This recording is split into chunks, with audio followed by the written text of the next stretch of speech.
श्री कृष्ण की अंतिम सांस की अंतिम पीड़ा वहीं से शुरू हुई जब वृंदावन की रास भूमि में राधा रानी ने गोलोक को प्रस्थान किया। उसी क्षण से श्री कृष्ण के जीवन की ढलती संध्या आरंभ हो गई। उनके जीवन की सबसे गहरी पीड़ा राधा का विरह थी, पर यह उनकी एकमात्र पीड़ा नहीं थी। एक और श्राप था जिसने उनके जीवन का अंतिम अध्याय लिख दिया। महाभारत का युद्ध समाप्त हो चुका था। कुरुक्षेत्र की भूमि पर केवल राख और रक्त शेष रह गया था।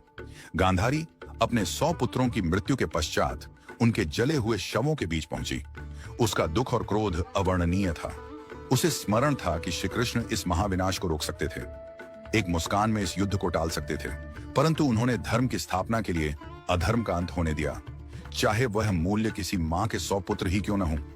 पीड़ा से भरी गांधारी ने श्री कृष्ण को देखा, आंखों में आंसू और वाणी में आग लिए बोली, हे वासुदेव, आप सब कुछ जानने वाले थे, फिर भी आपने मेरे 100 पुत्र मरने दिए।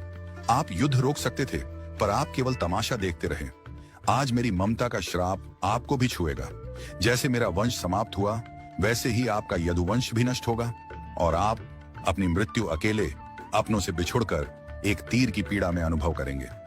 श्री कृष्ण ने गांधारी का श्राप शांत मन से स्वीकार किया, क्योंकि वह जानते थे यह भी उसी लीला का भाग है। जिस न्याय को वह लेकर आए थे, उसी न्याय की अग्नि अब उनके अपने कुल को भस्म करेगी। गांधारी का श्राप, राधा का वियोग और यदुवंश का अंत, यही वह अंतिम चरण था जिसने श्री कृष्ण के मानवीय रूप को सबसे गहरे दुख से भर दिया। त्रेता युग का वचन। त्रेता युग में श्री राम रावण वध कर अयोध्या लौटे। राम राज्य की स्थापना के बाद एक संध्या को अयोध्या के समीप एक तपस्वी राक्षस आया। नाम था जरासुर। वह युद्ध नहीं चाहता था, केवल एक प्रश्न का उत्तर चाहता था। जरासुर बोला, प्रभु, आपने धर्म के लिए असुरों का नाश किया, पर क्या कभी ऐसा होगा कि मैं भी आपकी परीक्षा ले सकूं? क्या कभी मुझे अवसर मिलेगा कि मैं आपके मार्ग में अंतिम बाधा बन सकूं? राम मुस्कुराए। उन्होंने कहा, जब मैं द्वापर में श्री कृष्ण रूप में जन्म लूंगा, तब तू मनुष्य जन्म लेगा और उसी जन्म में तू वह अवसर पाएगा। तेरे ही हाथों मेरी लीला का अंत होगा। यह मेरा वचन है। जरासुर ने प्रणाम किया। उसे पता नहीं था कि यह वचन युगों बाद एक महान रहस्य का कारण बनेगा। यदुवंश का अंत और अंतिम विरह। समय बदला। द्वापर युग में यह वचन पूरा होने का समय आया।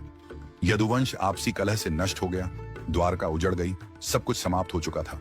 न सुदर्शन उनके हाथों में रहा, न अर्जुन पास थे, न बलराम, न सुदामा और न ही राधा। अब श्री कृष्ण पूर्णतः अकेले थे। द्वारका से दूर एक शांत वन में एक पीपल के पेड़ के नीचे वे बैठ गए। कंधे पर वही बांसुरी थी जो कभी राधा के लिए बजती थी। उन्होंने आंखें बंद की। बांसुरी से राधा के नाम का स्वर फूटने लगा। सुरों में वेदना थी, तड़प थी। राधा गोलोक में बैठी थी। जैसे ही यह स्वर वहां पहुंचा, राधा की आंखों से आंसू बहने लगे। उन्होंने देखा, कृष्ण अकेले हैं। प्रेम का वह ब्रह्म स्वरूप जो संसार को मोह से मुक्त करता है, आज स्वयं विरह में डूबा है। राधा ने हाथ बढ़ाया, पर छू नहीं पाई। गोलोक की रानी भी इस क्षण असहाय हो गई। राधा बोली, प्रभु, अब बस कीजिए, मुझे लौट आने दीजिए। मैं आपकी बांसुरी की धुन बनकर बहूंगी। पर यह अकेलापन सहा नहीं जाता। पर श्री कृष्ण मौन थे। सुर थमते गए। शाम उतर आई। पीपल का पेड़ जो वर्षों से साक्षी था, आज कृष्ण की अंतिम सांस का गवाह बनने जा रहा था। कृष्ण का मन जीवन भर का बोझ याद कर रहा था। जन्म जेल में, मां का स्पर्श भी अधूरा। बचपन राक्षसों के भय में, प्रेम मिला तो साथ नहीं निभा सका। हर अपना युद्ध में खो दिया। धर्म बचाया, पर अपना ही कुल नहीं बचा पाया। सारा जीवन दूसरों को सुख दिया, पर अपने हिस्से में केवल विरह और अकेलापन आया। उन्होंने बांसुरी उठाई, आखिरी बार होंठों से लगाई, फिर धीरे धीरे उसे तोड़ दिया, जैसे राधा की स्मृति भी उस बांसुरी के साथ पीपल की जड़ों में समा गई हो। दूर जंगल में शिकारी जर, वही जरासुर का पुनर्जन्म, शिकार ढूंढ रहा था। उसने पीले वस्त्रों की चमक देखी। उसे लगा झाड़ियों में कोई हिरण छिपा है। बिना सोचे बाण चला दिया। वह बाण श्री कृष्ण के पैर में लगा। शिकारी भय से कांप उठा। प्रभु, मुझसे बड़ा अपराध हो गया। श्री कृष्ण ने शांत स्वर में कहा, उठो जर, तुमने अपना कर्म किया। यह मेरा समय था, तुम केवल निमित्त बने हो। जर रो पड़ा। श्री कृष्ण ने आंखें बंद की।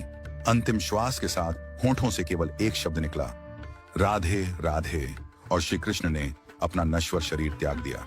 उनकी लीला पूर्ण हुई।